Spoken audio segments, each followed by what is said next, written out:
Hello, everyone. My name is Preston Dennett, and welcome to a new episode of UFOs and the Paranormal. I've got a pretty unique episode for you today. I'm going to cover a topic of ufology that I don't think has ever been covered before, certainly not by me. I call this one Aliens Abducted My Dog. This is actually taken from a chapter of my new book, Not From Here, Volume 5. This is something I've wanted to look into for a while because I do have a few cases of this. And I took a deeper look, and boy was I shocked when I found over 24 cases of people who have been taken on board with their dog, seen dogs on board, or had their dog taken on board. So these are really unusual cases from all over the world, stretching back to the 1940s all the way up to the 2010s. So quite some time. And yeah, all over the world, all different types of ETs, a lot of really interesting, compelling evidence, certainly some multiple witness cases, but a lot of them. So this is going to be a somewhat long episode. Forgive me if I talk quickly because I want to present as much information as possible. These cases are really interesting. Let's just get started. And the first case I want to talk about today, I call the hypnotized dog.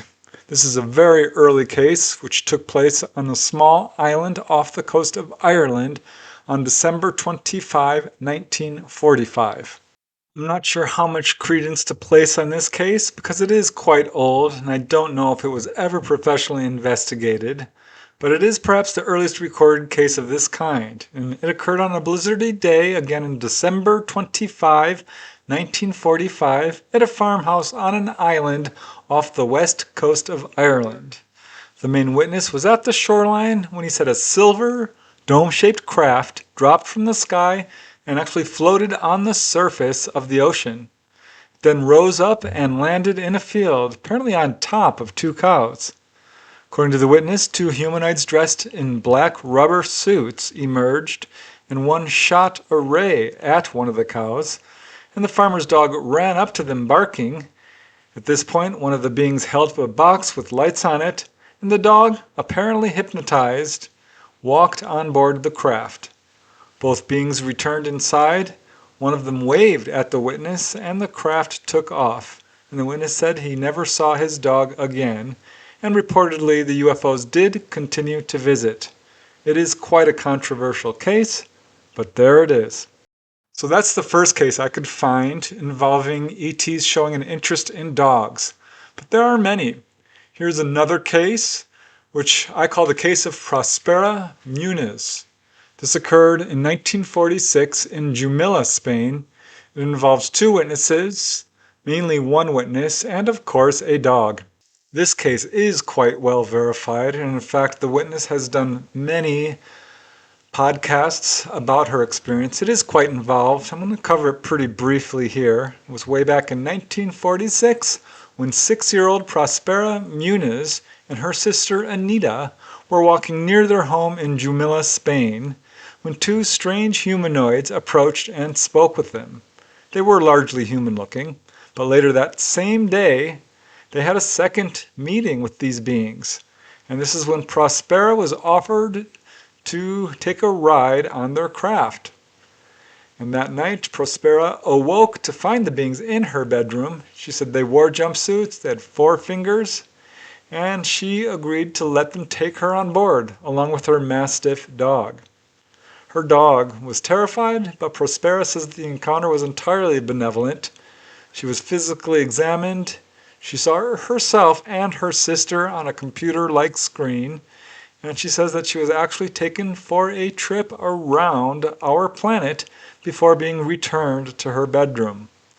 And following this, there were other encounters which she completely forgot about for a long time until much later in life. So what an interesting case that was. It's a fairly typical onboard experience, but really unusual. And now here is another one. This one is somewhat concerning. And I call this one Something Had My Dog. This took place on June 19th, 1954 in Whangarei, New Zealand. And yeah, this is a concerning case that I really wonder about. The location of this encounter is about 14 miles south of Whangarei, New Zealand, and the main witness is Oscar Marinkovic. This occurred on the evening of June 14, 1954, and it was a dark night as Oscar was drawn outside by the sounds of his dogs acting up. He was at his father's farm, and as Oscar says in his own words, there was a terrible cry from the dog's kennel, which was about 30 meters away. My first reaction was that it was being attacked by other dogs, so I grabbed a shotgun and went to the back door, and my blood seemed to freeze and I was transfixed. I seemed to be paralyzed. I heard the dog choking and gasping, but the noise was coming from somewhere above me. I realized that either I was going mad or that something had the dog above. I don't know the distance, because when I tried to look up, I was paralyzed with fear. I wanted to pull the trigger, but I couldn't. Then I heard a thud, and immediately afterwards the dog bolted, howling pathetically up the driveway. Then I heard a slushing sound like something rotating. The noise increased in volume to a high-pitched whining noise like a turbine reaching an intensity until, with a loud report or explosion and a terrible rush of wind, whatever it was disappeared at a tremendous pace. I went back into the house shaking uncontrollably, my heart pounding at twice the normal rate at least. So, this was late, so Oscar went to bed, thoroughly shook up by what happened. The next morning, he went out and found some weird evidence. As he says, the dog's chain lay in a heap near the kennel, but his collar was 5 meters away, open and undone. At the edge of the area was flattened with grass, with a circumference of about 40 feet. I have no doubt in my mind that some type of craft had either hovered or landed, and that some hands must have untied the collar, because it is impossible for the dog to untie its own collar. The dog came back at about 4 p.m., crawling on its belly and whimpering with a terrified look in its eyes. Around its neck were scratch marks as though something had held it by the neck. The dog could not be used as a cattle dog again. The following night I went to see if it was all right, and it sprang at me as though something held it back. The following night I went to see if it was all right, and it sprang as if to bite me, totally out of character. Oscar, of course, did tell his father, and he also called the police, but neither of them believed him. It's clear from the huge number of cases like these that ETs do show an interest in dogs, and that's absolutely apparent in this next case, which I call Frisky and the Aliens. This took place on November 6, 1957 in Knoxville, Tennessee. And I like this case because it also has landing traces, pretty good evidence that basically indicates that something very unusual happened to this young child on this day. There are a few cases where ETs apparently tried to grab dogs but were unsuccessful. And here's one really interesting case which occurred on November 6, 1957, and the main witness is 12-year-old Everett Clark of Knoxville, Tennessee. He lived on Dante Road, and he got up real early, 6:30 a.m., to let out his terrier dog Frisky. And that's when he noticed a strange oblong object landed in a field about 300 feet from his home. Now it was still mostly dark out, and he didn't think too much of it, but returning outside 20 minutes later to let Frisky back into the house, he saw that Frisky and some of the other dogs in the neighborhood had ventured over to this object sitting in the field. And it was at this point that Everett noticed 2 men and a woman standing next to the object. He can't say whether they were unusual looking or not. They looked normal to him, but he did see that they tried to grab a smaller dog who tried to bite him, which caused the man to release the animal.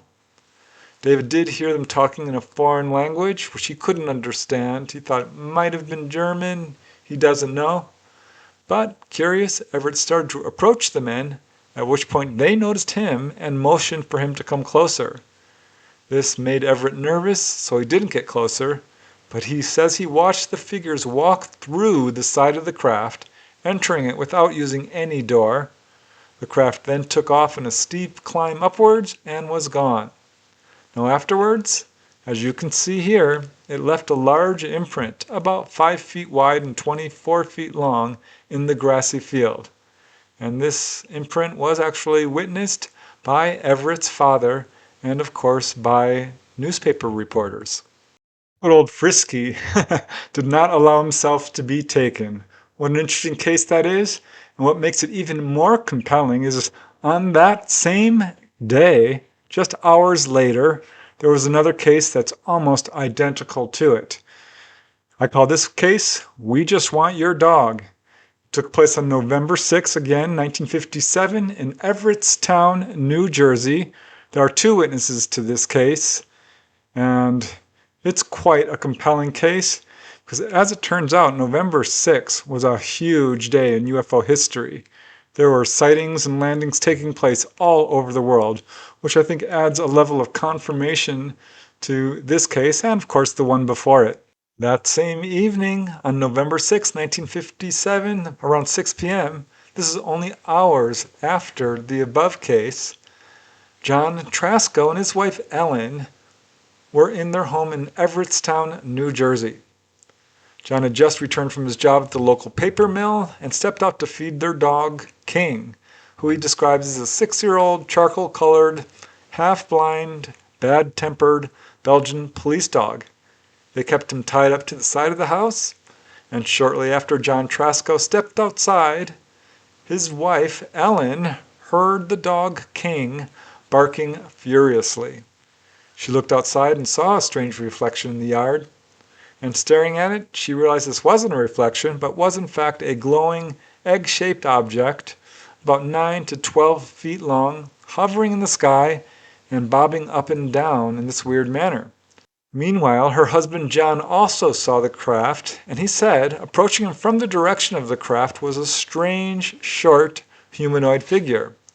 As John says, I looked, and I seen a little man. He came down towards me and he said, "Don't be afraid.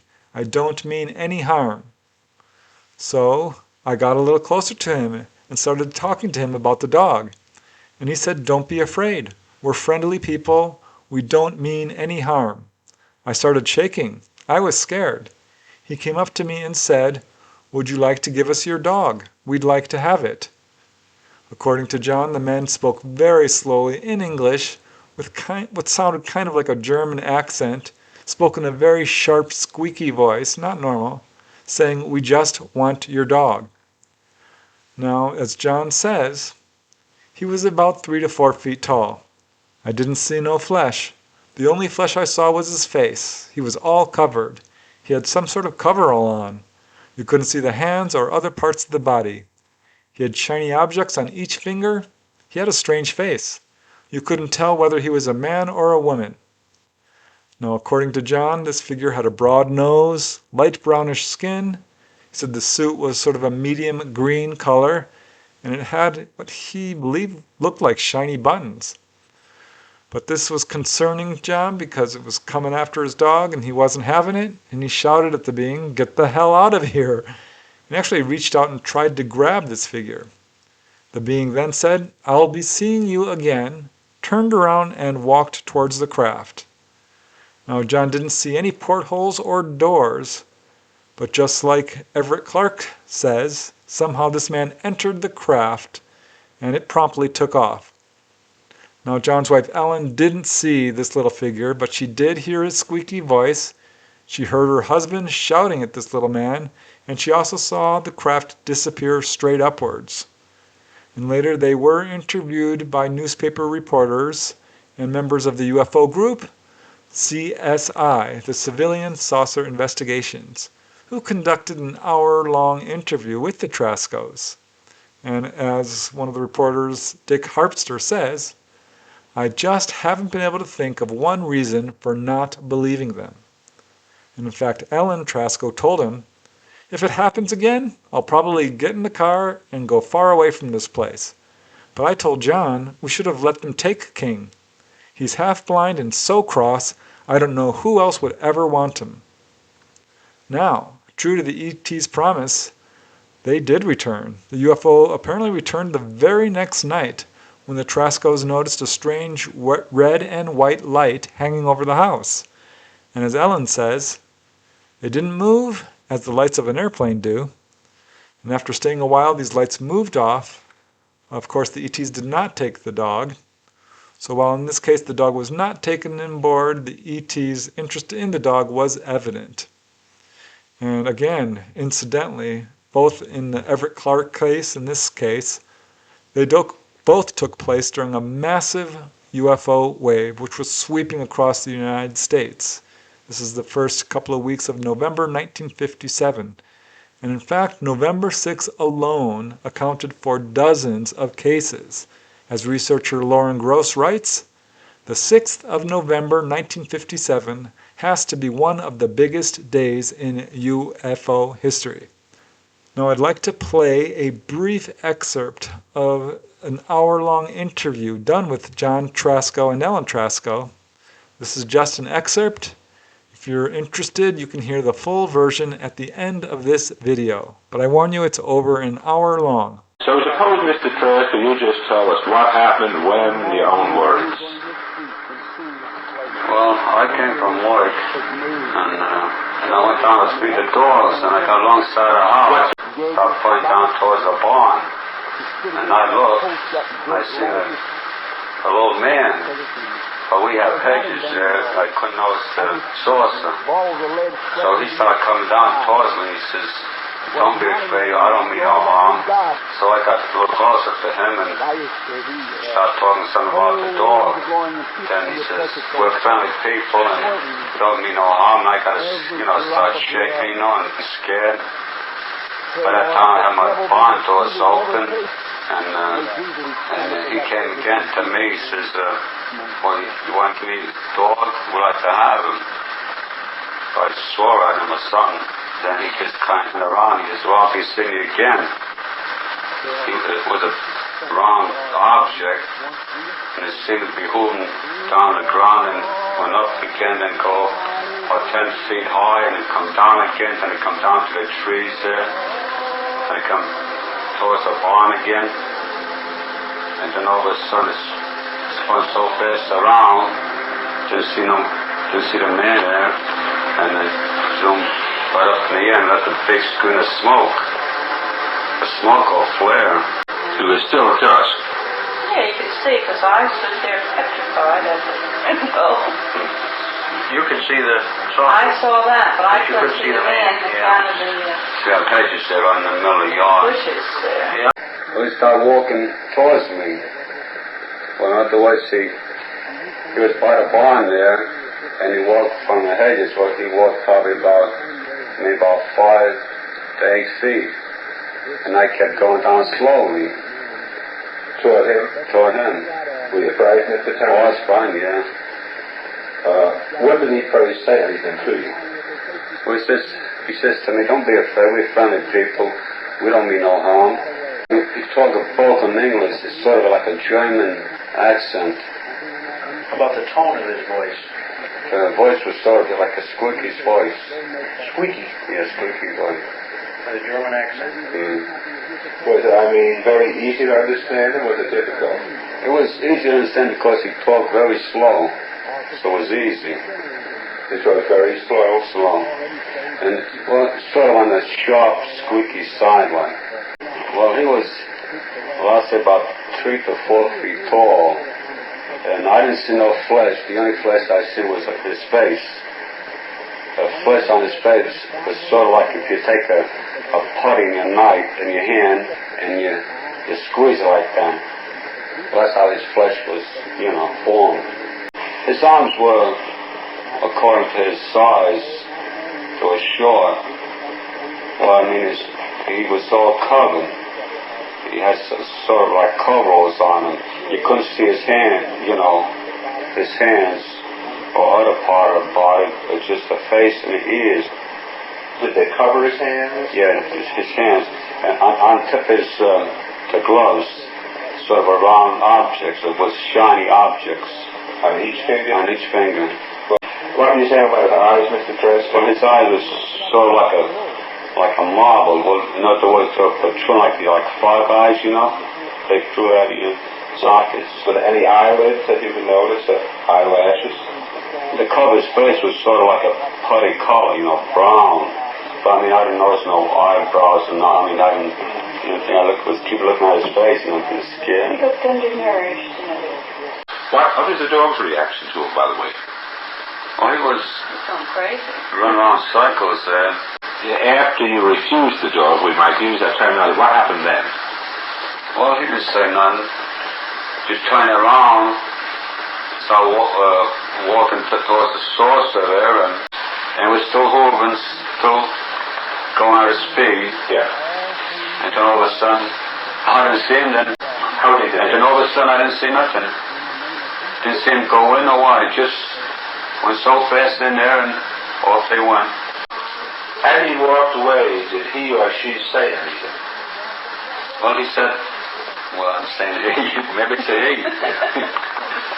Well, he said, well, I'll be seeing you again. But the next night, I was upstairs throwing my bed, and I didn't have the light on. I was looking out of the window, you know, because I was still worked up about that. And right up over the barn, there was two things, a great big white light and a great big red light, and I thought maybe it's a plane going, but it wasn't even moving. It was just staying stationary.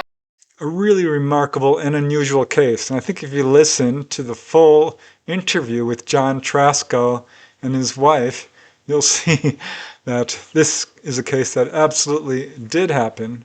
But wow, so unusual. And it's really amazing that there was another case so similar to it that happened just hours earlier. Really makes you wonder.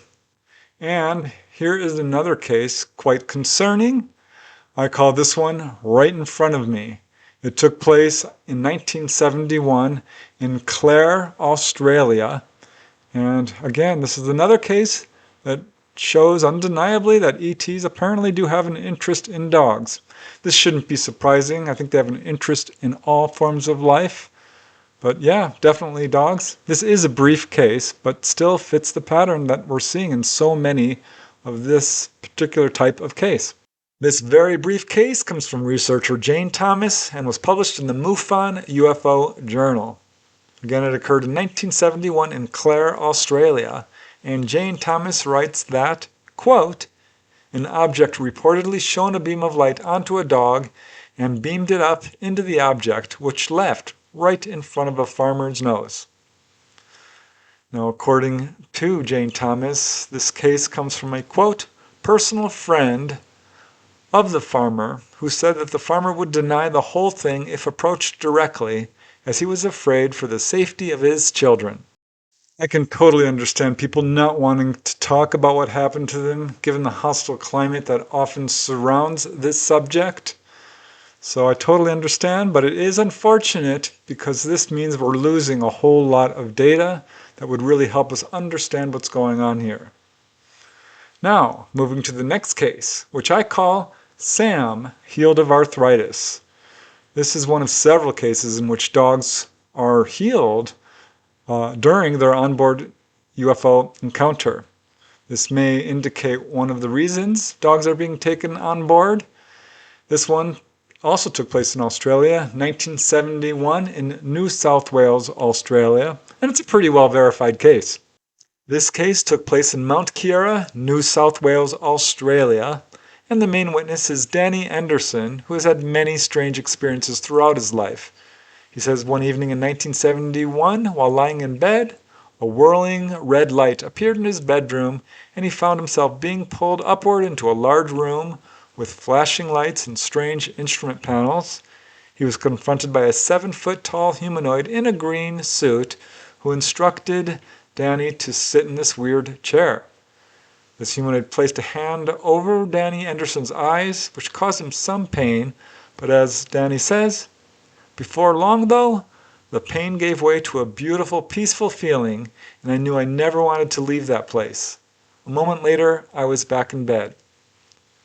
So, once at home, Danny discovered that his sense of hearing and touch were now ultra-sensitive.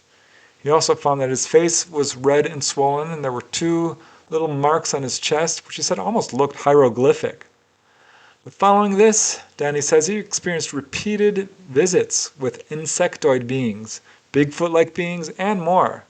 And one afternoon, Danny was watering the plants in his garden when he saw a mantis-type creature exit his dog's doghouse, his dog Sam, and disappear behind it. Sam, of course, is Anderson's pet dog, and poor Sam was old and crippled with arthritis and would yelp with pain if anybody even so much as petted him. In fact, Danny Anderson was planning on having old Sam put to sleep. So when this happened, Danny rushed into the shed to check on Sam, and the dog was not only fine, he was healed. As Danny says, his coat was suddenly glossy, and his eyes were brighter than they'd been for years. From that day, the arthritis never troubled Sam. Now, he didn't see any sign of the mantis being, but Danny says he feels humbled to be connected to these beings who he says are, quote, full of love and peace. So isn't that cool? A dog actually healed of arthritis. And yeah, quite a few cases like that. I think that's important because it shows, I think, one of the reasons many of these dogs are being taken. And that provides some hope in this next case, which I call Dog Disappears in a Beam of Light. I certainly wonder about this one. This occurred on February 8, 1972 in Charlotte, North Carolina. Apparently there were a number of cases like this going on at the time. I wonder about it, but definitely this is one of many, many cases involving dogs, so I had to include it in this episode. Now here's another case which should be taken from a grain of salt because it apparently was not professionally researched and simply comes from a newspaper article which was clipped by researcher George Fawcett. It's from the Charlotte, North Carolina News on February 11, 1972, and it profiled a number of cases involving dogs allegedly being snatched by UFOs. For example, on February 8, 1972, an anonymous young man said that he had just dropped off his girlfriend after leaving a party on Providence Road in Charlotte, North Carolina, when he saw a bright light in the sky. He thought it might be a satellite until it accelerated, made a 90-degree turn, and then seemed to head straight for his car. He slammed on his brakes and rolled down his window, and he could now see that it was a triangular-shaped object with pulsating and rotating multicolored lights. It was totally silent. As he stared up at it, a dog ran out into the street and barked at it, and at this moment, according to the witness, the object shot down an orange-yellow beam of light at the dog, which promptly disappeared. The object then darted away. Now, reportedly, other residents along this same Providence Road were reporting that their dogs were missing, and others were reporting seeing UFOs. So there's no investigation. It's difficult to comment on the veracity of these incidents, but it's certainly interesting. Given that that case was never investigated, I think we do have to take it with a grain of salt. But I don't know, there's so many cases like it. This next case, wow, there's just none really in the field quite like it. It's probably the favorite case of mine in this little collection. I call this one, We Are Looking Inside You. This took place on January 5, 1975 in Brownston, Illinois. And it's a very compelling case because there are multiple witnesses and also photographic evidence. It's very rare that someone's able to take a photograph of the UFO that took them on board, but that's apparently what happened in this case. The primary witness to this really amazing case is 15-year-old David Mahan. It was at 2:30 p.m. on January 5, 1975, that Don took his pet Airedale dog Sherry into the backyard of his home, located about 3 miles south of Brownstown, Illinois, and he was going to take photographs of her. And this is when he heard something strange. As he says, I heard an electric sound, like an electric motor. And looking up, he saw what could only be described as a flying saucer. As David says, I turned around and I seen a UFO. It was black and shaped like a saucer. It had sort of a glowing haze around its edges. It went over my brother's house, came from the southeast toward me, and then hovered maybe 1,000 feet away and some distance in the air. I would say it was about 100 feet in diameter and had a dome on top of it, and there were circular-like markings on its bottom that looked like they were built in as part of the machine, and it came completely over me. Then it reversed and it went back over another field. I don't know how far away. And then it came over another clearing, and then it went back over some trees and into another clearing. And that's when I was taking the photos. So, David had his camera ready, a Ricoh 35mm camera, and he started snapping photos, at which point this object then moved until it was directly overhead. It hovered motionlessly. Now when he first saw it, this object seemed to be about 1,800 feet up, but as it came overhead, it was much closer, about 500 feet. And it was then, he says, that he felt a strange tugging and pulling sensation. As David says, as though something inside me was pulling. I do not remember going through a hatch or anything. It appeared as if I was being pulled inside it at a terrific amount of speed. And I was just suddenly inside the ship. I was scared. I could hardly get my breath.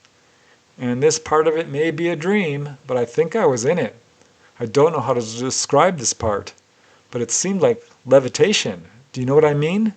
Like I was drawn to it and up inside it, several feet off the ground. I don't know how far. I found myself inside this room. I was in a room. It was circular, maybe 5 feet in diameter, with walls that looked like brushed aluminum. And on the wall were things that looked like camera lenses with a glow that came and went. It seemed like I was in there for about 25 seconds. I just really don't know. But in my own mind, I am convinced I was in there, and I could not move except for my head. So the room was pretty much bare, and while he could move his head, he was unable to walk. His arms felt as if they were glued to his side. He didn't hear any sound. The glowing lights circled the entire room at about waist height, and each were about 2 inches in diameter and 5 inches apart. He said the floor below him looked kind of like a metallic grate, and he did notice an orange light coming from below. He heard no voices, sensed no communication, but as he says, I felt kind of weird and funny that I hadn't felt before, and I haven't felt since, of somebody kind of being there. But otherwise, there was no communication that I'm aware of. He thought the whole experience lasted less than a minute, and the next thing he knew, he was back on the ground. He had no memory of how he exited the craft. He did not see it move away, but he now saw that his dog Sherry, who was normally very frisky, was lying down on the ground and seemed dazed. As David says, afterward, I found myself on the ground in the same position that I was when I was taken on board, and my camera was off to the side of me.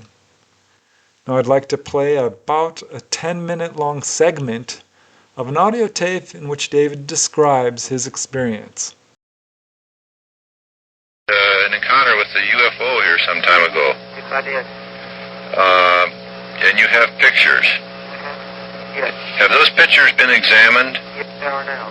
Pardon? They are now. I see. And are they available? Well, I really don't know. They're with the MUFON UFO study, Oh, I see. and they're under study now. They're doing some kind of study with them. I see. But I imagine that they will be available for study probably within the next 4 weeks, I imagine. I see. Now, you had quite an experience with that object. I wonder if we could get a description exactly what happened. You mean the details? Yes, yes. Well, it was Sunday, January the 5th, and I was behind my house, or in a field, getting ready. I was going to take some photographs. Can you hear me okay now? Yes. And I hadn't taken any, and I turned around, and before that I heard electric sound, sounded like an electric motor, and I turned around and I seen the UFO there, and it was, I would say that it looked about 100 feet in diameter, and possibly 2,500 feet away from me. I could say it could be farther or closer, but it went over my brother's house. It was the way I was looking at it, it did. And it came almost completely over me. Then it reversed and went back into another field, I don't know how far away. and then it came over in another clearing, and then back into it, went over kind of sort of like trees, and into another clearing, and that's when I was taken aboard it. Okay, now would you describe the bit of being taken aboard, just how it appeared to you? It appeared as if I was being pulled inside it at a terrific amount of speed. And I found myself inside this room that it was circular. It was about 5 feet in diameter. And on the lenses, on the walls, there were these lenses that were kind of somewhat like camera lenses, and they were glowing on and off with an orange color. And there was a grate on the floor that was glowing on and off too. And these lenses, they were kind of, I would say, waist-height around them. They weren't completely all over the inside of the room, but at a certain level, all completely around me, as far as I could see. And I couldn't move except for my head. And I'm really not sure how long I was in the UFO, but in that particular room, I would stay about 30 seconds. And then afterwards, I found myself back on the ground, close to the same position that I was when I was taken aboard it. And my camera was off to the side of me. Now, do you remember the type of opening that did you go through an opening going into the craft? I don't remember. All I remember is being pulled at a speed and then finding myself in the room. I see. And then you were returned in the same manner then? Returned to the ground? Probably somewhat the same manner. I don't really know, because I was probably asleep or knocked out or something. I see. And then the craft, did it just leave after you went back to the ground? I didn't see it after I was put back on the ground. I don't know how long that I was out, but it was gone when I got up. My father said that Helen that I was gone was really longer than what I said I was. I see. Because he said, I could have been inside it for a pretty long time, because I was gone quite a bit. How long did he feel that you were gone? Well, he never did really say how long did he feel that I was gone, but the whole incident, I would say, took around 2 or 3 minutes. In my sense of time. Yes. But he says it could have been anywhere taken for 45 to 50 minutes. I see. But afterwards, I come up to the house. I was about 175 feet away from here, the sighting, and I told my father, and he kind of didn't believe me after first, and I tried to convince him. He finally did believe me, and I called my brother. He said I was pretty shook up about it. But the same day, at almost the same time, I believe, there was a sighting of the same craft, maybe the same craft, by something that used to be our neighbor that was visiting their parents, about 3/4 of a mile away from here north. And they was backing out of their driveway, or their parents' driveway, and getting ready to go home. And the woman, she told her husband that she seen something kind of shiny back in the sky around down here by our area. And by the time she got turned around, it was gone. I see. Now, was there any sound from this craft that you heard at all? Well, at first I heard the electric, like motor sound. Yes. But I don't recall hearing that while I was taking the pictures. It was probably there, but I just didn't pay any attention to it. Yes.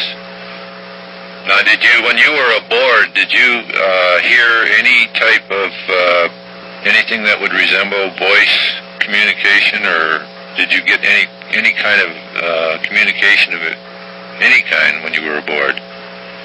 You mean possibly like telepathically or something? Yes. Well, not really. I kind of felt weird and funny. That I hadn't felt before, anything that I haven't felt since or had felt before that. Of somebody kind of being there. But otherwise than that, there was no communication that I know of. I see. And Has there been anything happen to you since that time, since your experience? What really do you mean? Well, anything strange? I had several dreams. I see. And were these in relation to objects? Yes. Same identical object. The same object. I was in my bedroom and I was asleep and I heard a noise and I looked outside and here it was going around the house. And I kind of hid underneath my bed and I was pretty scared. Uh-huh. And several other ones pertaining just about the same thing. I see.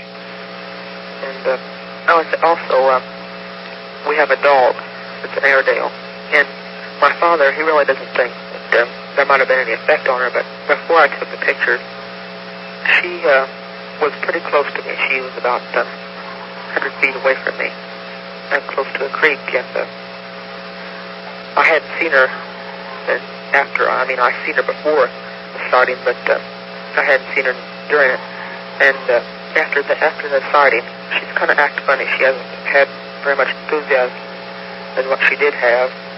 And she hasn't seemed much excited about anything. Uh-huh. What time was it that this experience took place? What time of the day? It was around 2:30 p.m. Uh-huh. Say it was around 2:30 or 3:30. Possibly 2:30 and 3 o'clock. Now, were those photographs, were they Polaroids or just the regular roll film? They were 35 millimeter. I see. And did they all come out fairly well? Yes, except one, which they're studying now, a professional photographer in Billville, Illinois, is reducing the size of it. They were overexposed quite a bit. Uh-huh. And the company that had developed the film is just like a store company. And they didn't develop a certain photograph. I guess they couldn't. I see. I had 6 photographs, really, counting that one that wasn't developed. Have you ever talked about this with Dr. Hynek? Yes, I have. What is his conclusion? Well, I really haven't been able to talk to Dr. Hynek since about 3 months ago. Uh-huh. And I was supposed to send him photographs and a detailed sheet of it, and I never was able to send it to him. But I asked these people at MUFON to kind of relay the message to him, relay it to him. Yes. Send him the photographs. But you really believe yourself then that you were actually taken aboard this craft through some means which you can't really explain. Yes. And then transported back to the ground. Mm-hmm. Uh-huh. Okay. Now those photographs, we would like very much to get a copy. Are they going to be available to research organizations? Well, they're soon going to be available. Some certain copies of them, about 3 copies of the most clear one. Yes. Sent in to Dr. Hynek. And I imagine that if I told the organization that they could send some to you and to the place in Highland, Illinois. Inasmuch as you've had what we would refer to as a very classic experience, we're very interested in anything that will happen, unusual things that would happen to you anytime in the future.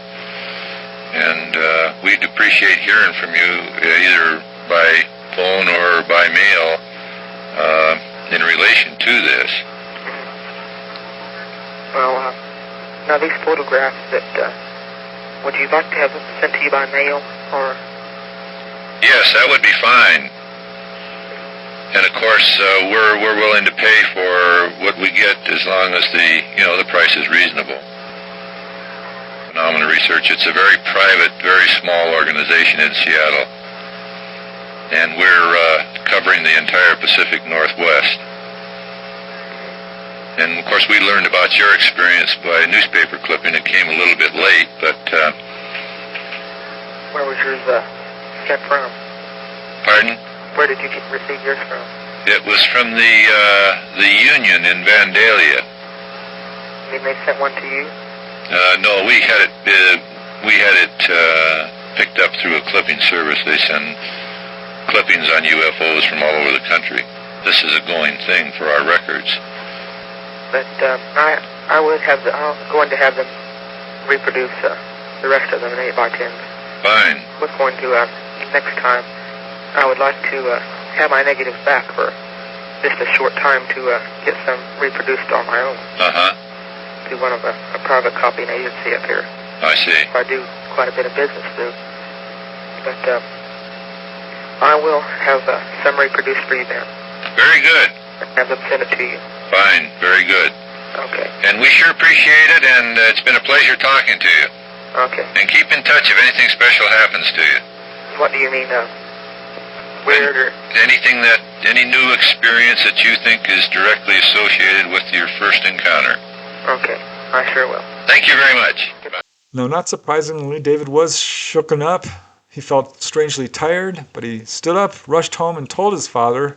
Father did not believe him at first, but did say that David had been gone for about an hour or more, which surprised David. And he finally did convince his father. David then called his brother, and of course developed the photographs, 5 of which clearly showed this dark disc-shaped object at about treetop level.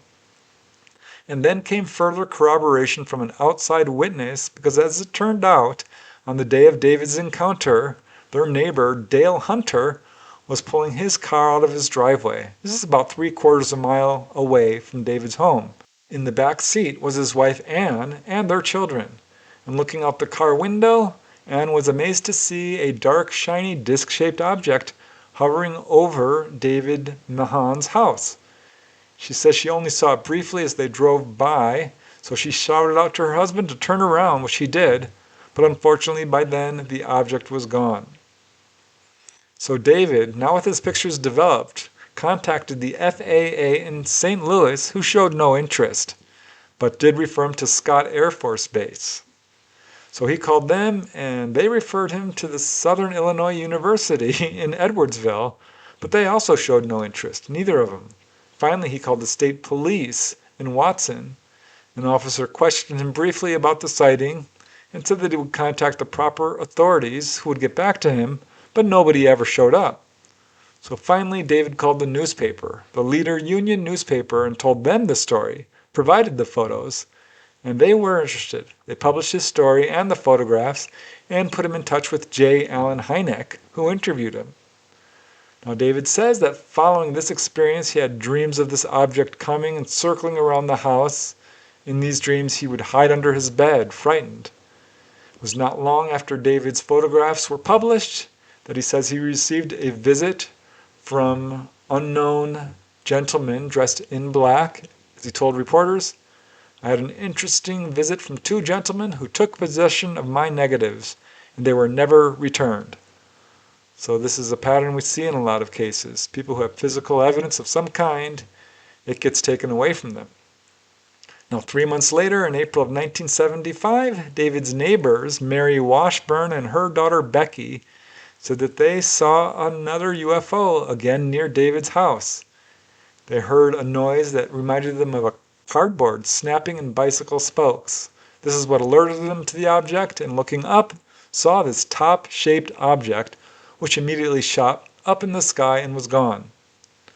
And it was 2 months later, 5 months after David's initial encounter on June 20, 1975, that he was visited again. In an interview with researcher Timothy Green Beckley, David described how he received a telepathic message to go into the woods behind his house, and he brought along his dog. As he stopped by a creek, he looked up and saw the same object he had seen and photographed on January 5 of that year. He says he felt a sudden pressure, that same weird pulling feeling, and once again found himself in that same room, but this time his dog was with him. Suddenly a door opened, and he saw 2 basically human-looking ETs. He said they were 5.5 feet tall. They had glossy, short brown hair, very small facial features, very pale, kind of cream-colored skin. They wore green jumpsuits with gloves. One was wearing what looked like a kind of a chain necklace with a small black box attached to it. Green, yellow, and blue lights began to flash from this box, and one of the beings spoke, telling David that they were going to examine him. And they placed David with his dog into a large glass-like container, 3 feet wide, 6 feet high. The being stood outside of it, and yellow lights began to flash for about 2 minutes.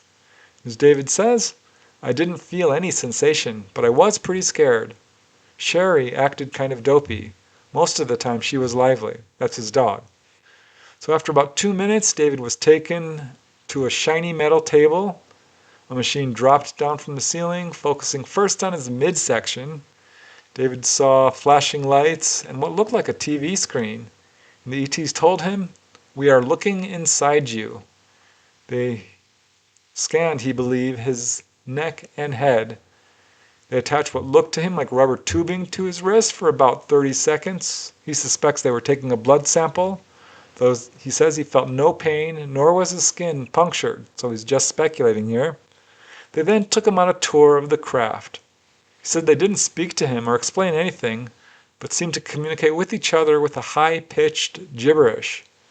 David did see things he couldn't quite describe, odd-looking machines, weird controls, something that reminded him of computers. He saw other rooms with cubicles and doorways.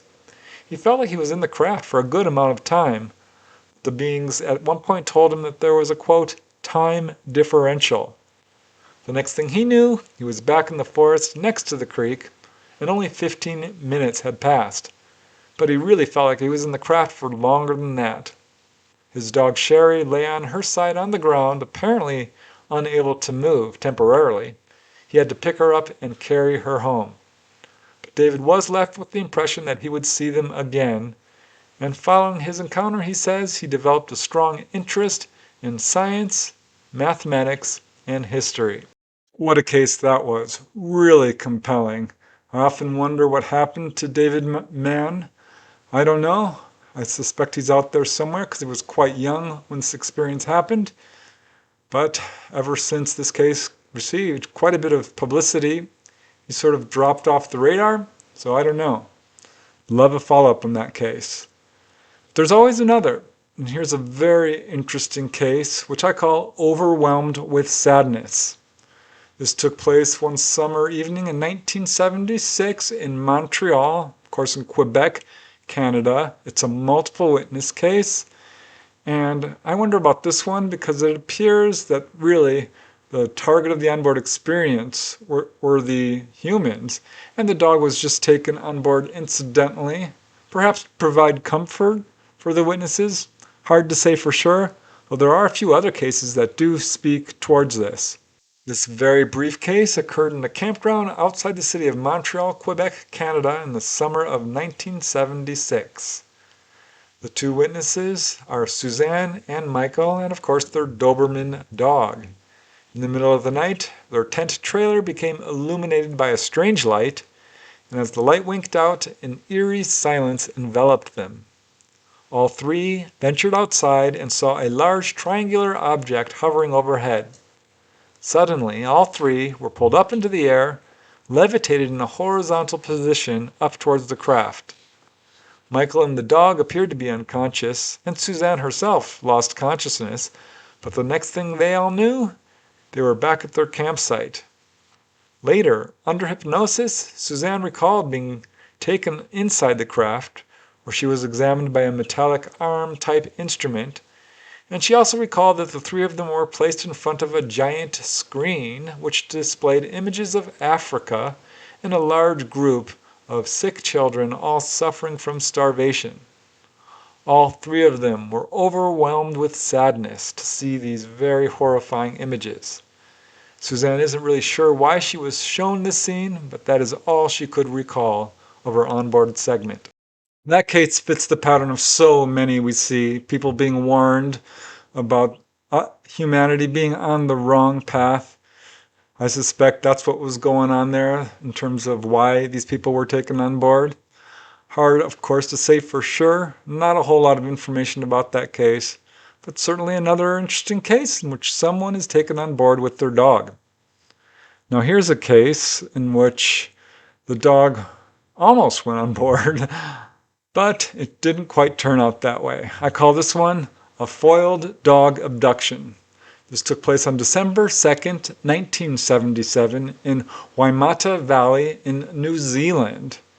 And I can only imagine what it must have been like for the witness to come outside and see what was happening to his dog. This case was investigated by David Conway of APRO, the Aerial Phenomena Research Organization, and it took place at 3 a.m. on December 2nd, 1977, to an anonymous farmer from Waimata Valley in New Zealand. He woke up to hear his dogs barking, and to his shock, a red saucer-shaped object had landed about 100 feet away from his farmhouse. He could see a door opened on the craft, and looking around, he saw two humanoids wearing silver suits with white opaque helmets, standing by his dog kennel. In fact, one of them was carrying one of his dogs, which appeared to be unconscious. So the farmer quickly got his gun and actually shot at one of the figures, and he believes he hit it. This figure immediately dropped the dog and ran off into the bushes. The other figure ran back into the craft, which immediately took off. The dog woke up and began jumping around and barking. Now, shortly following this incident, there were two other reports of apparently the same humanoids seen around the farm. The poor farmer himself was deeply traumatized. He said he was afraid these beings might return and take action against him because of him shooting at one of them.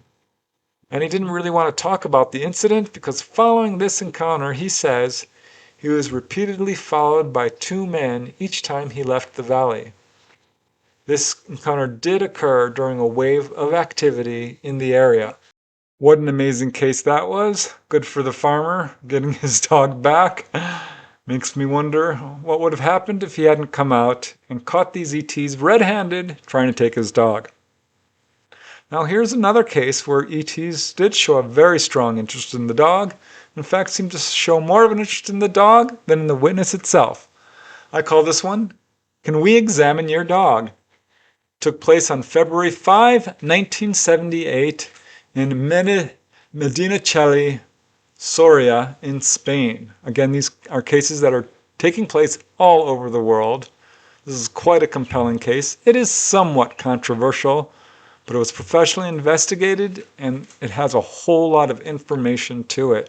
This fairly extensive case took place in Medinaceli, Soria, Spain, and the main witness is Julio Fernandez, a 30-year-old vet. It was on February 5, 1978 that he decided to go hunting with his pointer dog named Mus. And he found himself stopping at a strange bar. This is how the strangeness began. There was no other customers in this bar. There was a weird waiter who insisted that Julio travel to a particular location to go hunting. And all Julio remembers is leaving this bar and starting towards this location, and apparently he had missing time. It was later under hypnosis that Julio recalled that after he left this bar, his car seemed to drive by itself until the engine failed. His dog Mus began to growl, so Julio grabbed his rifle, and it was at this point that two male humanoids appeared. They looked human, but he said they had almost a bluish-white skin, large heads, penetrating eyes, a very thin mouth and nose, pointed chin, and they wore pastel green coveralls with no seams in them. He said they moved with long, rhythmic strides and behaved very calmly as they approached him. He felt no fear as they spoke to him telepathically and urged him to come with them. So he and his dog Mus followed them in a short distance from the road to a hovering disc about 200 feet wide with a 60-foot tall cupola. So there was portholes around this object, and this is interesting, Julio said he could feel a strong magnetic field pulling on the metal objects he carried. He said a cylindrical illuminated tube descended from the craft and he entered inside it. His dog Mus refused to enter voluntarily, and Julio had to grab the dog's collar and pull him inside. And suddenly he was inside this thing, and he found himself walking down a curved corridor into a well-lit, dome-shaped room with consoles and seats. Julio believed that this was the control room. At this point his dog Mus began to explore, sniffing at the beings. Julio called Mus's name, which seemed to shock the ETs. And it was interesting because Julio was surprised to see that the ETs seemed to be more curious about his dog than in Julio himself. And in fact, the beings asked Julio if it was okay for them to examine his dog. He said yes. One of the beings picked up Mus, placed him on a table, and began to examine him using a screen-type device. Julio believes they took a blood sample from the dog's paw. The dog appeared to be unable to move at this time. And the beings then said that as long as Julio was there, he may as well have an exam too. And Julio found himself temporarily paralyzed and floated into another room where he was undressed and examined by a metallic spherical instrument. He says they took samples of saliva, tears, urine, and more. He felt some pain briefly, which was quickly relieved by a tranquil feeling. The ETs told him telepathically that Earth was very rich with life, and it was the variety of life forms which drew them to it. And he said they told him that many other ETs are visiting our planet. They seemed shocked when they examined his rifle, and especially when Julio explained its purpose, which they seemed not to be aware of. At this point, Julio did begin to feel some fear.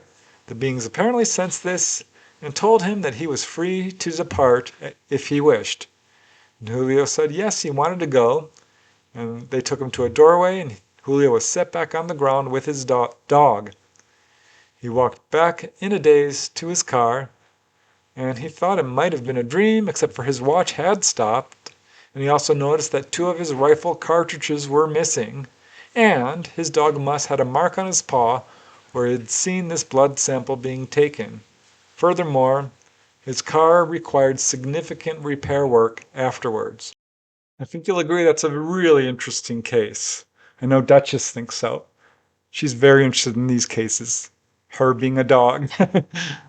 Anyway, that was a compelling case. And here's another that was not professionally investigated. It's quite controversial. It really comes only from a newspaper report. Did get quite a bit of coverage. At any rate, I call this They Took My Dog. This is a case which took place on July 27, 1980 in Bethesda, Wales. It involved a gentleman who swears up and down that while he was out fishing, a UFO showed up and, well, you'll see. It was on the morning of July 27, 1980 that Alan Morris of Bethesda, Wales went out with his dog to go fishing near his home. Suddenly he was shocked to see a pulsating light move towards him, and as he says, it hovered for a while over where I was fishing and then landed in a nearby field. I moved to get a better look. Now as Alan approached, he stopped because a hatch opened on this craft and out stepped 3 very tall beings. And as he says, I realized that they must have been at least 7 feet tall with antennae and seemed to be carrying a bucket and a spade each. Now at first the figures paid no attention to Alan or his dog and simply began to dig in the ground. But suddenly Alan's dog took off and ran towards the beings. Alan stood up and tried to stop his dog, but he says he suddenly fell unconscious, and when he woke up, the ETs and the saucer were gone, leaving behind a burn mark on the ground. He says his dog was missing and he never saw him again. Again, this case was never investigated and comes only from a brief newspaper article. So yeah, some of these cases are better verified than others. Here's another pretty controversial case, which I think we should take seriously because it certainly fits the pattern we see in so many cases. I call this one The Farmer, the Dog, and the Aliens. This took place on March 29, 1981 in Molalla, Oregon. And it's quite a compelling case involving a man and his dog who were taken on board and had quite an adventure, and both apparently were healed as well.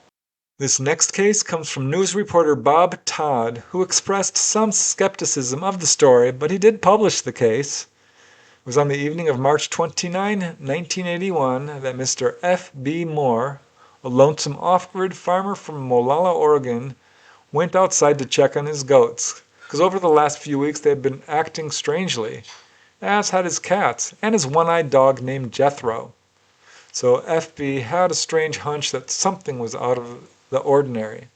And as he says, I went out to check the pens that the goats were in, It was a full moon, so it was easy to see, and I heard a funny sound. It was like one of those electric motors humming. I don't have any electricity, so I knew it couldn't have been anything I had on the place. I checked around the outbuildings, in the pen, and everywhere I could think to check. Then, for some reason, I looked up in the sky. What I saw scared the daylights out of me. At first I thought the moon was coming down to Earth, but whatever it was didn't look exactly like the moon either. I saw a big bright light. It blinded me for a minute or two, then it just sort of faded into a soft light that made it a lot easier to see. And what I saw, or at least it looked like, a great big metal something or other. It might have been one of them spaceships you read about. That was my first thought. I tried covering my eyes with my hand, but the light was so strong it came right through my fingers. I've never seen so much light in my entire life. I remember I could see the bones of my fingers plain as day. It was pretty scary. So needless to say, he was shocked by the sight. He had no formal education, but had read many books, and realized that what he was seeing was a flying saucer. As he says, whatever this thing was, it landed right in my front yard. Scared my poor animals almost plumb to death. After a minute or so, the noise quieted down and things returned to normal, if you can call a spaceship or whatever it was landing in your front yard normal. The animals began to settle down, and I just stood there looking at this thing. It was big, about twice the size of my barn, and it had a funny glow, like all around it. Pretty soon, a little thing that looked like a small ladder came out from the bottom and came down to the ground. So at this point he tried to run, but found himself unable to move, and moments later a door opened and a man stuck out his head and looked around.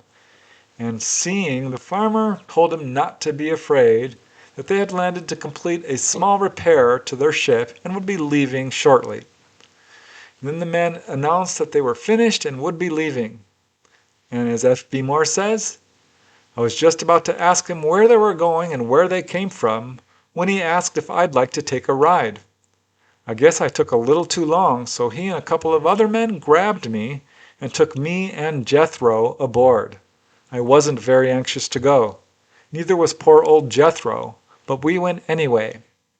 So F.B. Moore and his dog were in the craft shaking in fear, when almost immediately it took off and soared upwards. And he was amazed to see Cougar Lake far below him. Now the E.T. saw F.B.'s interest in the lake and actually stopped the craft so he could get a better look at it.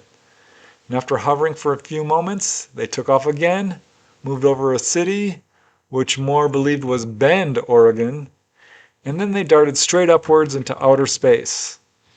And as the witness says, it seemed like a minute or two, and we could hardly see the earth at all. I didn't know they made that much high. We were way out there, and poor old Jethro was having a fit. I imagine his ears were bothering him something fierce. Now, to the witness's shock, the craft zoomed up to the moon and actually landed on the surface. One of the men went outside and seemed to retrieve a few moon rocks, actually brought them back into the craft. The witness says he held one of them, was surprised by how lightweight it was. And then the craft, he says, took off towards the outer solar system. And as the witness says, after we took a tour, you might call it, around a couple of other planets or moons, those men brought me right back home and dropped old Jethro and me off in my front yard again. Before they left, I asked the man who'd taken us on board the machine where they came from. He told me their home was a long way from Earth and that they were on an expedition to explore other planets and solar systems. They were scientists, I guess, because they took a lot of samples and dirt and stuff like that. Anyway, old Jethro and I got back in one piece, and it was about 2 hours, I guess, we were gone. The animals was just fine. Old Jethro began chasing the goats around the yard and acting like a young pup. Now it was then that the witness noticed that his dog Jethro had been healed, and so had the farmer himself. As he says, when I looked at him, I discovered his bad eye had cleared up, and he could see with both eyes again, something he hasn't been able to do for the past 5 years or so. and I noticed that my arthritis had cleared up too. I can't for the life of me say what caused the changes, but I can tell you this. Both Jethro and me feel better today than we have in years. So that's another one of my favorite cases. It's quite positive. The man describing his experiences of being given a tour, going to the moon and such, something I've heard in many other times. So I think it's a good case. And now we move to another case. This one's very well known. I'm just going to cover it very briefly because it's been widely covered. You've probably heard of it. I call this one Who or What Were They? It took place on November 28, 1980 in West Yorkshire, England. And of course, the main witness is UK police officer Alan Godfrey. It was again on November 28, 1980 that UK police officer Alan Godfrey experienced a missing time UFO encounter in West Yorkshire, England. It's a very complicated case, but under hypnosis he did recall being taken on board and found himself in a strange room where he met a human-looking man who spoke telepathically to him, said his name was Yosef. He also saw 8 small, gray-like beings who he said almost appeared robotic. Alan said he was put on a table and examined, but strangely, while in this room, he saw a large black dog. Very strange. Alan remains ultimately ambivalent about his hypnotic recall, unsure if the details are accurate or not, but he did later publish a book called Who or What Were They? And as Alan says, I wish I'd never seen the UFO, particularly because of the effects on my children. It's not easy having a policeman as a father, but when he's a policeman who saw a UFO, it's even worse. And poor Alan, as a result of going public with his encounter, he received so much ridicule from fellow officers and even his superiors that he ended up retiring from the police force. In fact, I did cover his case in another episode called See a UFO, Lose Your Job. So you can check that one out if you want to hear about other cases like that. Yeah, his case is quite well verified. I think it's definitely worth looking into. Quite a lot of evidence to it. And I mean, he actually did have a healing at one point. He was fired from his job as a result of all of this. It's a big, very complicated case. And now we move to the next segment here. And I call this one A UFO Dog and Pony Show.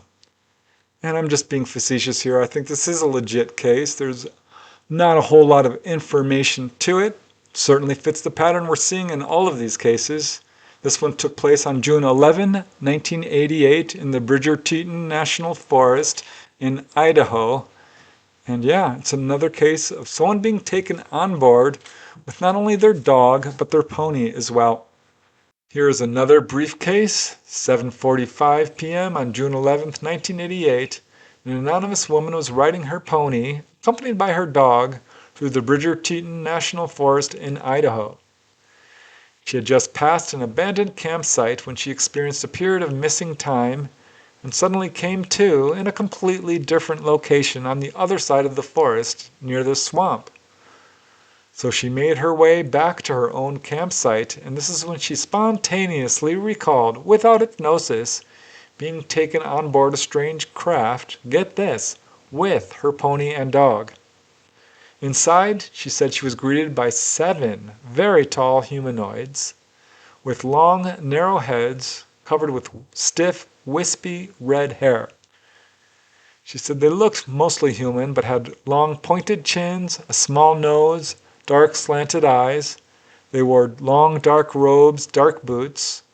She said the room had metal tables in it, sort of a round-shaped chair, all kinds of weird equipment. And she said she was placed in a chair and physically examined, while her dog and her pony were taken to another room and also apparently examined. The beings spoke telepathically and were apparently discussing whether or not the witness was a suitable candidate for breeding. I don't know anything else about this case. A very brief case, but certainly interesting, and here's another. I call this one Taken with His Dog and Cat. This is a good example of someone who requested to be taken on board with his pets, and the ETs allowed it. I like this case too because it was actually witnessed by his family. So this is not just one person's anecdotal testimony, it's a multiple witness case, and there's some interesting physical evidence to it. It took place on October 7, 1989 in Vinnytsia, Ukraine.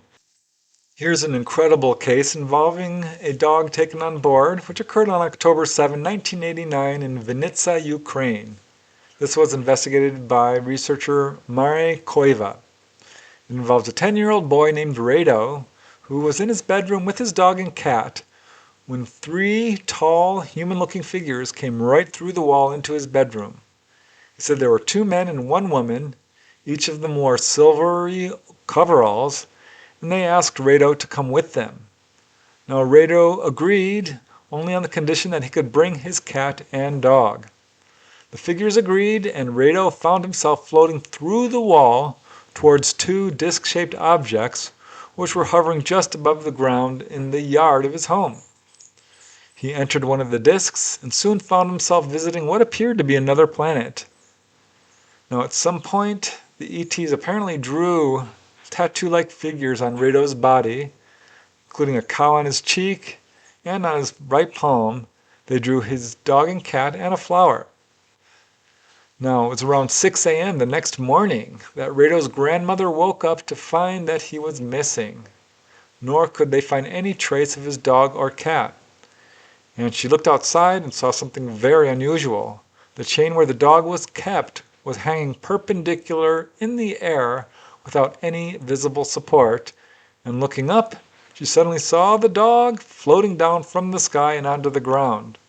Meanwhile, Rado's brothers were astonished to see Rado floating down by the roof and into a second-floor window, where he was gently deposited onto his bed. So Rado explained what happened to him, pointed to the little marks on his cheek and on his hand. Now these did disappear after 1 day, but it's an astonishing case of an observed onboard encounter. In fact, I did cover this one again in another episode called Caught in the Act. And that's all about cases of people who were observed being taken on board by outside witnesses. A pretty interesting case, I think you'll agree. Quite a lot to it. It's another person I wish I knew more about and have a follow-up on that case. But hopefully maybe one day he'll come forward.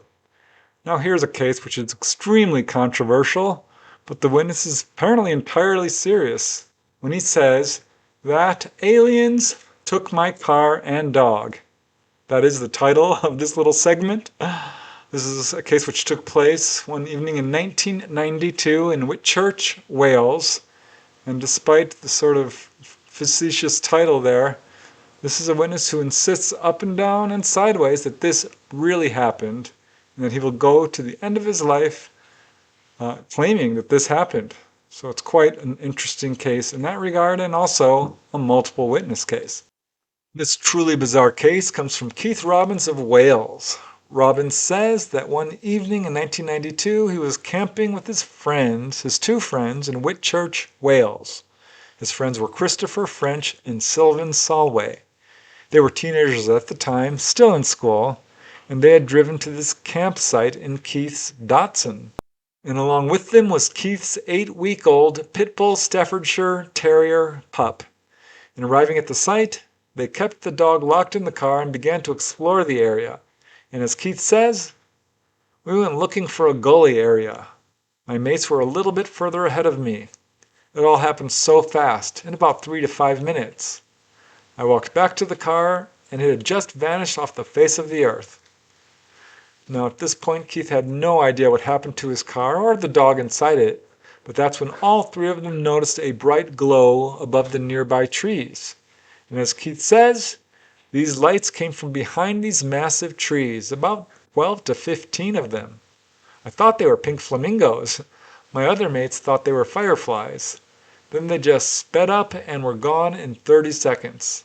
I was baffled, so confused. There was still no sign of the vehicle or of Keith's dog. The next day he did report the incident to the police, who did a massive search for his vehicle but never did find it. Later that year, Keith wrote a letter to the Ministry of Defense because he was convinced that ETs basically took his car with all the belongings inside of it and, of course, his dog. And as Keith says, I don't know 100% what happened, but I'm going to believe it for the rest of my life. I'm willing to have a lie detector test. I've been telling this story for years. I've been a believer ever since. So yeah, you can make up your own minds about that case. It's certainly an interesting one because it does fit the pattern we see in a lot of these cases. I mean, UFOs are known for taking cars on board. This is not unheard of. Now we move to the next case, which I call Leave the Dog Alone. This is an unusual case where a man was taken on board and apparently saw someone else's dog. This took place on December 10, 1986 in San Antonio, Texas. Here's another brief case which comes from researcher Constance Clear. She's interviewed many abductees, contactees, and this case provides another example of a dog being taken on board a craft. Her client Andrew of Texas has had encounters with gray ETs his entire life, much of which are shrouded in missing time and amnesia. He did recall being taken on board and healed of kidney stones. But on December 10, 1996, he experienced missing time while driving near San Antonio. And 2 days later, he had a session with Constance Clear and under hypnosis recalled being taken on board. And to his amazement, he says he saw a dog inside the craft. As he says, they've got a dog on board. He wags his tail when he sees me, but when he sees them, he backs into the corner, like he's been whipped. He tells me to leave the dog alone. Andrew wanted to touch the dog, but the ET replied, I'd rather you not. And as Andrew says, I feel sorry for the little dog. He's acting like he's been beat. He's a very shy dog. As Andrew's encounter ended, the ET said that it was time for Andrew to return to the pickup and, quote, the dog must return to where it came from. An interesting case. I have to wonder what the ETs were doing with that dog. But again, ETs are known for basically pulling all different types of life on this planet on board, plants and animals of all kinds, and of course people. And here's another really interesting case in which a lady was taken on board with her dog. I call this Irina and Chuck taken on board. This took place in Nikuzki, Russia, and it's quite a compelling case in which this lady and her dog were not only taken on board, but apparently taken to another planet. Here's a very interesting and somewhat complicated case of a lady who was taken on board. This occurred on February 10, 1997, and Irina O. was asleep in her home in Nikuzki, Yaroslav, Russia, when suddenly a bright light shone through her window and awakened her. And she saw that this green light filled her room, and suddenly there was a tall woman with white skin, black eyes, and long, straight black hair, wearing a silver jumpsuit. Now, Irina's dog, Chuck, also woke up and stared at this strange woman, and the woman introduced herself, saying, I am Jelida from the planet Uta. Suddenly, Irina lost consciousness, and she woke up inside a round room with a glass-like floor. She saw windows around the circumference, and looking out, she saw stars. She did see what looked like a control panel inside this room. A strange woman was there, along with two android-type figures. Irina watched the stars moving through the windows, and Jelida said, We are approaching our planet. Here it is. And looking out the window, Irina saw a scene of devastation. And as Jelida said, here is what we did with our planet. We destroyed it ourselves, and we have now learned to take care of its ecology. Uda will be that way for a long time. So this is another case of ETs apparently warning about the environment. Irina briefly lost consciousness, and when she woke up, boy did she get a shock, because she now found herself with her dog Chuck sitting in a very strange place, a bright green meadow on what appeared to be another planet. Said the grass all around her was massively huge, and nearby were these strange kind of red strawberry-like fruits. Her dog Chuck was running around joyfully eating the fruit. Jolita was also there and invited Irina to taste the fruit, which she did. She said it tasted kind of like a combination of strawberry and pineapple. So Irina's just staring around in amazement and disbelief when the next thing she knew, she was waking up in her bedroom while Chuck, her dog, was barking at her feet. She wondered briefly if the whole experience might have been a dream until she saw that her nightgown was stained with the juice from these red strawberry-like fruits. And she felt quite strange after an encounter and visited the doctor, and a blood test revealed that she had an overabundance of leukocytes and a deficiency of lymphocytes. But otherwise, there were no other after effects. I think you'll admit that's a pretty compelling case, given that there was some physical evidence, not to mention the medical evidence as well. And the fact that there are so many cases of this kind, I think speaks to the veracity. If it were just one or two, I'd say, okay, I don't know. Let's put this on the back burner. But when you have more than 24 cases of this kind, I think it behooves us to pay attention. There are enough cases where I think we can say with some really good confidence that this sort of thing does take place. Now we move to the next case. This is a case from Artie, Six Killer Clark. She's a good researcher. She just interviews the witness and lets people make up their own minds about the story. I call this one the debarking of Treno. It's a somewhat concerning case, really unique. It took place in Palenque, Mexico.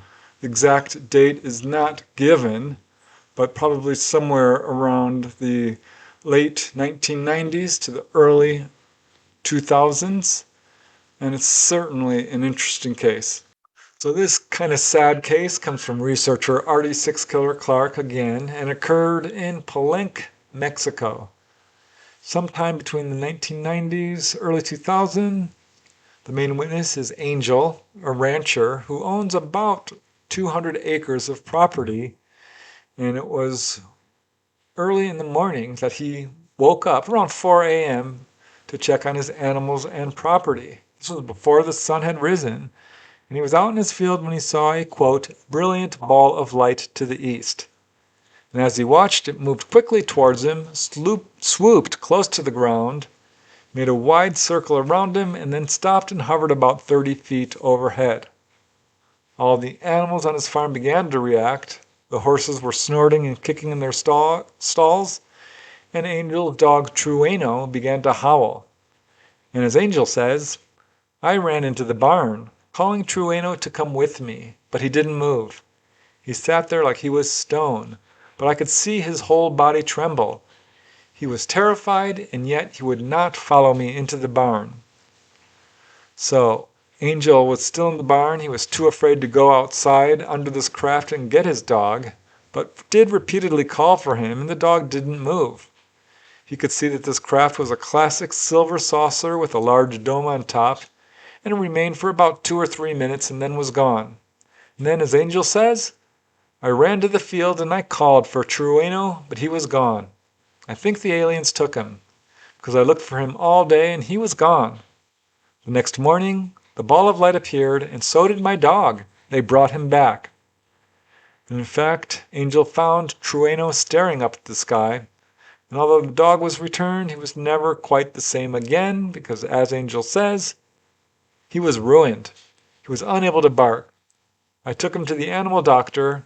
At first, he saw no reason why he did not bark, but when he x-rayed him, he discovered that his voice box had been removed. He said it was a perfect surgery. First, I thought he was too scared to bark. Now, there is a procedure that is regularly performed on dogs by human pet owners called a ventriculocordectomy. This is called debarking. So this is apparently what happened to the dog. At any rate, after the encounter, poor dog Treno remained very fearful. Over the next few weeks, the craft returned each morning until finally it was gone for good. As Angel says, they ruined my dog. He was a good dog. He protected the cattle. He knew when one was missing, and he would find it and bring it home. I was hoping that once the UFO left, Treno would quit being so afraid, but so far he will not leave the house. It is hard.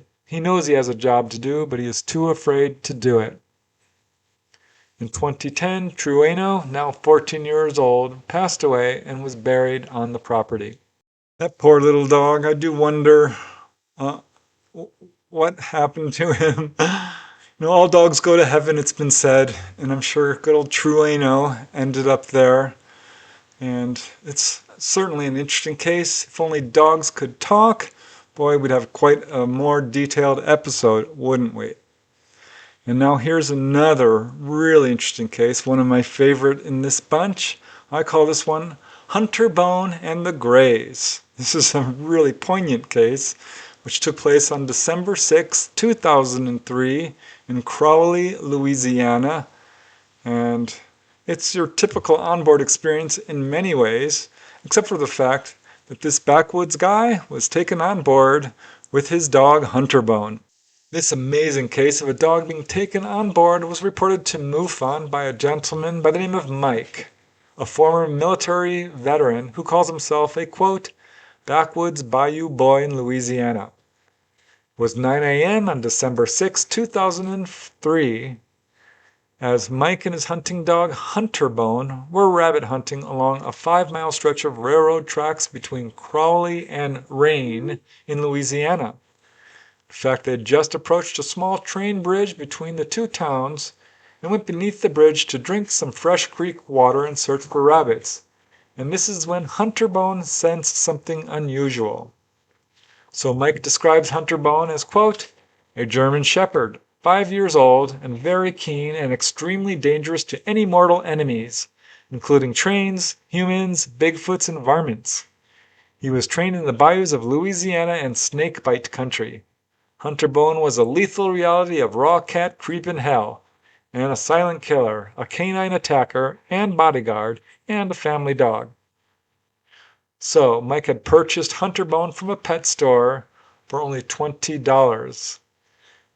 Now, suddenly Hunter Bone darted off into a field beyond the trees. Mike ran after him with his 12-gauge Remington shotgun, ready to shoot any rabbits Hunter Bone might flush out, but instead, Hunter Bone found something much stranger than a rabbit. As Mike says, I noticed he was stationary, looking upward with his tail straight up in the air. Game or something? Rabbit? Maybe. No, this was not the case at all. It was a large alien saucer hovering 40 feet above the ground. A disc saucer with multiple varieties of lights and a humming, pulsing sound and vibration. As brave as Hunter Bone was, he sure earned his Indian feather today. He woofed at the strange craft as it descended to the ground in front of us, 50 feet away. So protective of his dog, Mike shouted out, Hunter, get back over here, son. But it was too late. Hunter Bone had his eyes on the prize, and as Mike says, as he usually did, Hunter went into the tiger crawl position and started to creep slowly towards the vehicle. As soon as I came out of the tree line, we noticed the vehicle rise and go above us about 40 feet. Then whoosh, we were sucked up into the craft. Now Mike now found himself surrounded by, quote, big-eyed little aliens, gray dudes. He said they introduced themselves as the Elders of Light.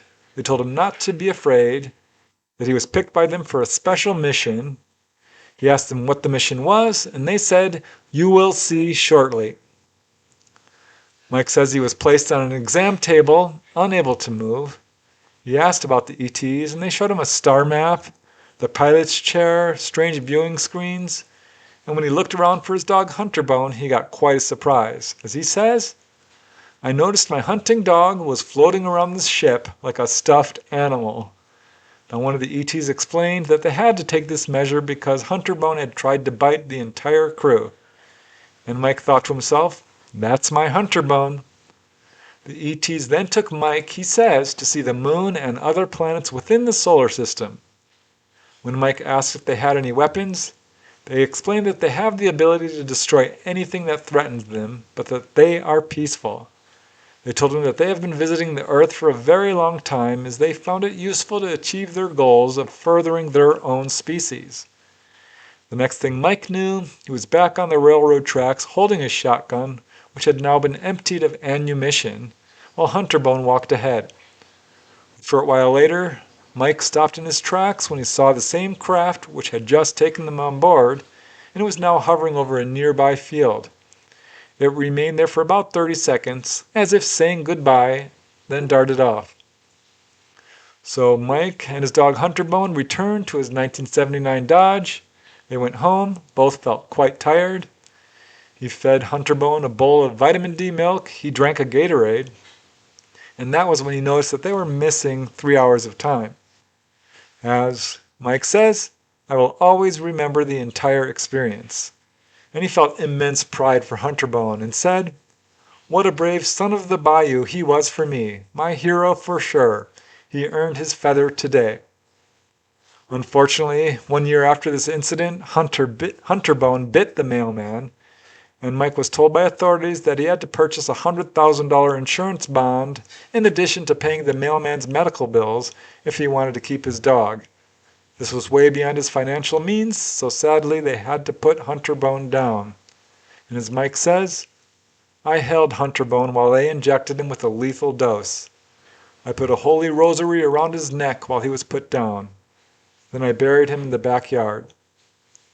Now that night, Mike woke up to feel Hunterbone's spirit jumping around his feet, showing his owner that he was enjoying the afterlife. And Mike says that since the encounter, he has actually remained in telepathic communication with the ETs. As he says, they need universal peace from us all. I communicate with them and understand their gift to man is needed. They hate nuclear war. They hate man fighting and want universal accord for us all. There are so many details to that case that echo the details in other cases that I have to think it's legitimate. Of course, it's impossible to say for sure, but once again, 1 or 2 cases, that's one thing. But as these cases add up, it's clear something really unusual is going on here. I guess it's not that unusual because, again, these fit the pattern we see in so many cases. Here's another case you've probably heard of. I did cover this before in a previous episode, but I think it bears repeating because it fits so well in this theme. And I call this one The Healing of Nina. This took place on March 3rd, 2012 in Miami, Florida. And it involves a really interesting case in which a little dog was healed. The main witness in this case is Reynero Hernandez, an estate tax attorney from Miami, Florida, who considered himself a, quote, material rationalist prior to his encounter. He did not believe in UFOs. That all changed on March 3rd, 2012. His dog Nina, a 15-year-old Jack Russell Terrier, had become paralyzed. She was very ill because of severe arthritis and a heart condition. They had actually called their veterinarian, who informed them that likely Nina had suffered a cerebral hemorrhage, and they planned to put Nina down. But it was that evening. Ray's wife, who was Catholic, prayed earnestly for angels to help Nina. And the next morning, 6 a.m., March 4th, 2012, Ray's wife carried Nina downstairs to the living room when, without warning, a, quote, small, silver-covered, translucent metal object appeared and hovered in the corner of the room. Now, realizing her prayers apparently had been answered, Ray's wife fell to her knees and prayed. She screamed for Ray to come downstairs, and when he didn't, she ran upstairs, pulled him out of bed, and downstairs into the living room, and Ray was shocked to see what appeared to be a, quote, plasma energy being.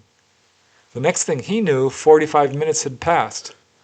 And as he says, I woke up 45 minutes later when I found my wife celebrating in our living room and Nina running around like she was a young puppy.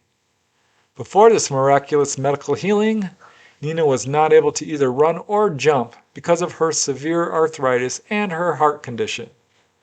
Now she was running around the house in joy, celebrating her new lease on life.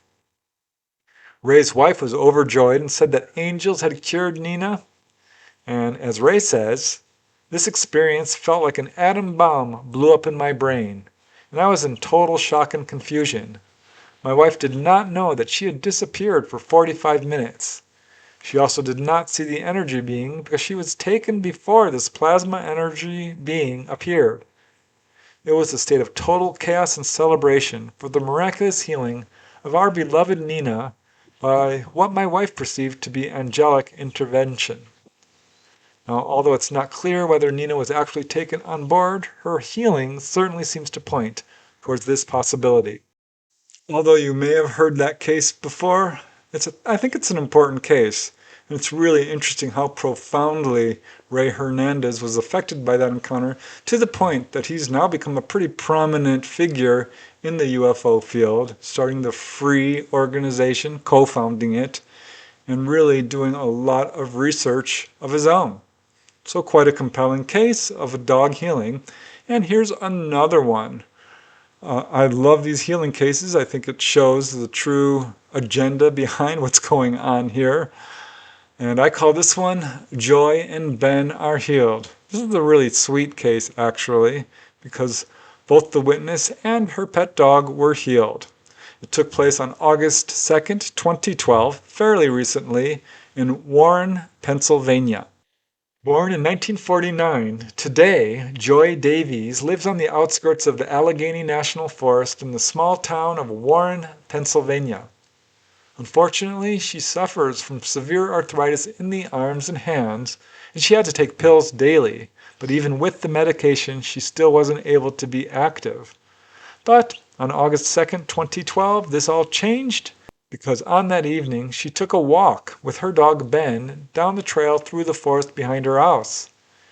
And she had walked only a few minutes when she came upon a group of figures, which she says were child-sized, but had very pale skin and bald heads. They were smiling at her, and she could hear a voice in her head telling her not to be afraid.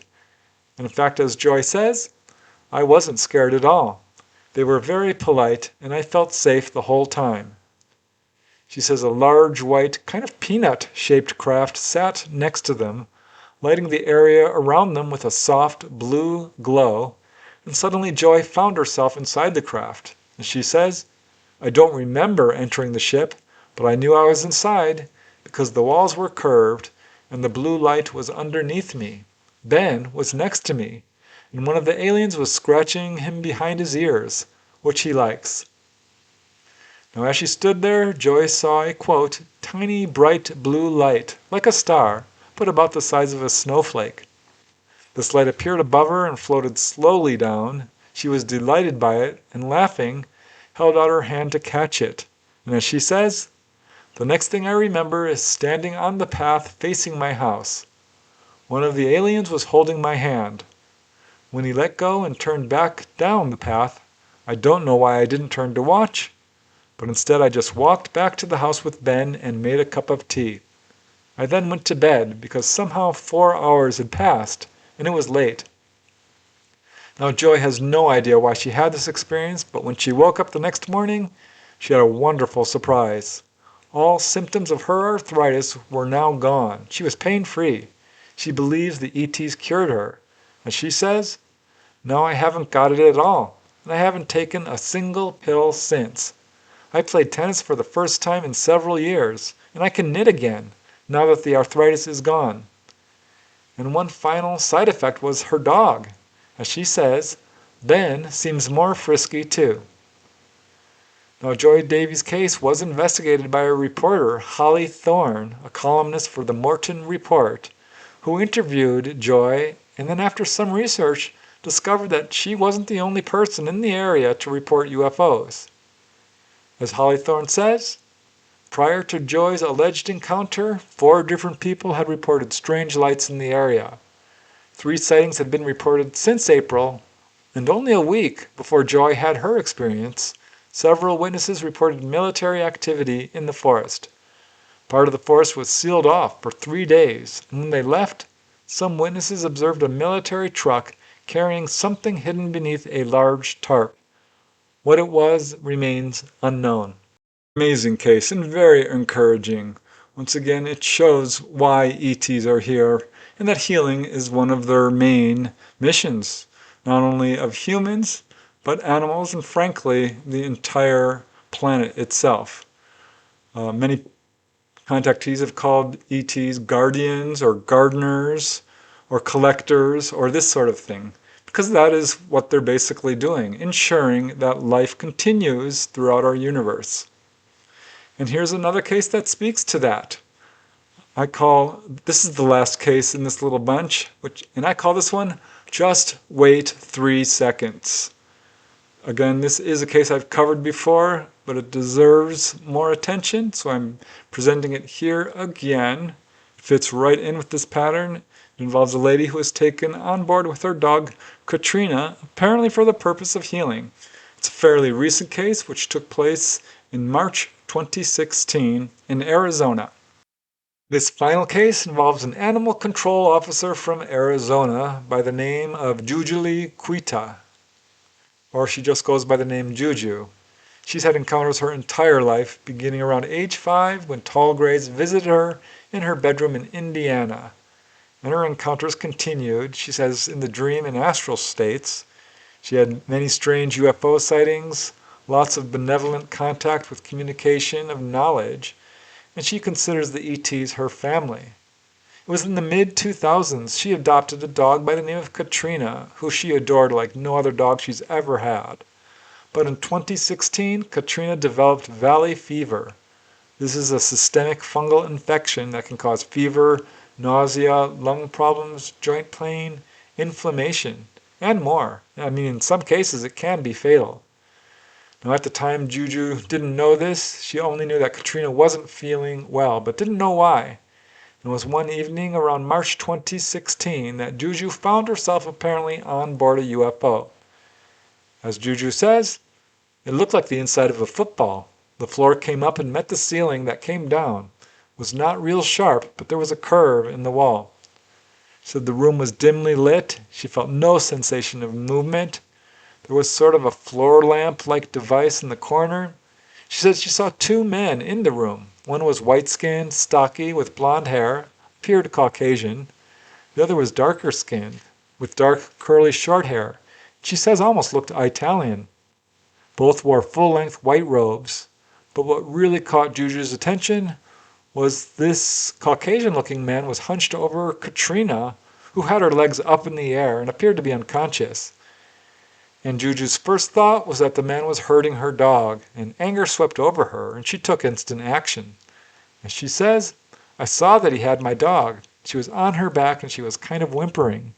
She seemed scared. And I thought this guy was hurting her, so I grabbed what looked like a floor lamp. I grabbed this thing and I was going towards him.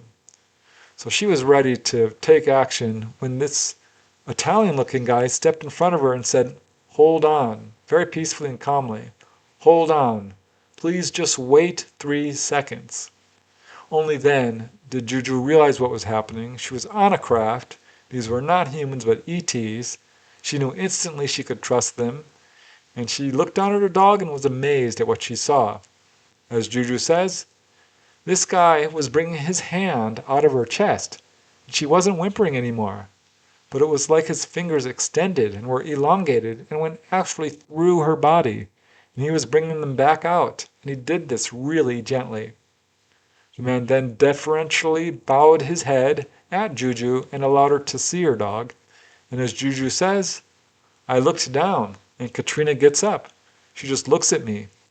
I kneel down to pet her and be next to her, and that was it. It ended. The next thing Juju knew, she was back in her home. She checked on her dog, who seemed to be fine. However, as the days passed, Katrina did still seem unwell. Finally, she took her to the vet, who diagnosed Katrina with valley fever. Turned out Katrina loved to dig around in the dirt and apparently became infected. And despite treatment, Katrina's health did decline, and 1 year later she passed away. But Juju is convinced that the ETs did heal Katrina, keeping her alive during a very difficult and important time in Juju's life. As Juju says, I think what they were doing was trying to help her, because they were so loving and benevolent to me, toward me and her. I truly believe they were helping her. So, following Katrina's passing, Juju did meet with the ETs, who told her that Katrina was actually of ET heritage, as was Juju herself. This incident left a lasting impression, and Juju continues to have experiences with the ETs.